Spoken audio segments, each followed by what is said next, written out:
Mabuhay, this is Bob from Love Beyond the Sea. Thank you for joining me today.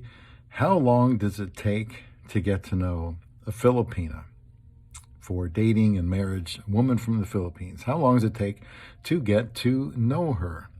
Now, I hear time and time again that in order to know a woman before marrying her, you need to spend several years, maybe 5 years, getting to know each other to make sure, you flush out every character defect, apparently. I don't know what else it could be.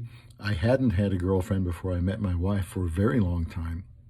And the thought of spending several years more cultivating this relationship just was absolutely unappealing to me. So what is your opinion about how long a foreigner and Filipina need to know each other before they decide to get married? In our case, it was 18 days to get engaged, then we got married in 54. So here are my thoughts on why it isn't necessary to spend years of time getting to know someone.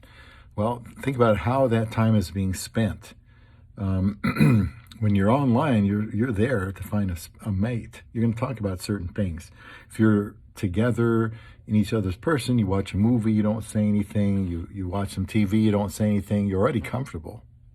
You already know something about your chemistry, and so you may not talk that much.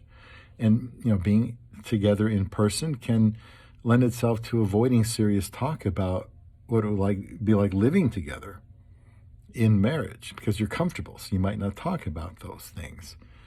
And since we were so far apart, I thought it was important that I ask her a lot of good questions to help get to know her, which I have listed on my website, lvbts.com. Near the top, questions to ask about different stages.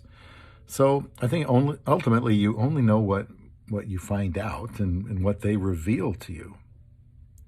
But I don't know how it would be possible to know everything about someone. They say you never really get to know anyone until you're married together, living under the same roof. And I think that's true. What did I need to know? Well, I needed to know if they were a Christian, because I was a Christian, and that was my number one. Had to have. What wasn't essential, not essential, things like her education. I wanted her to at least finish high school, her IQ, her job, her bank account, stuff like that. I'm much more interested in her reputation than I am some skills. How much fun would it be to know everything about everyone that you're dating, then you decide to get married? That would seem anticlimactic and a little bit dull. So if you really took the time to learn everything about someone, you'd run out of time, or they might decide they don't like you after all.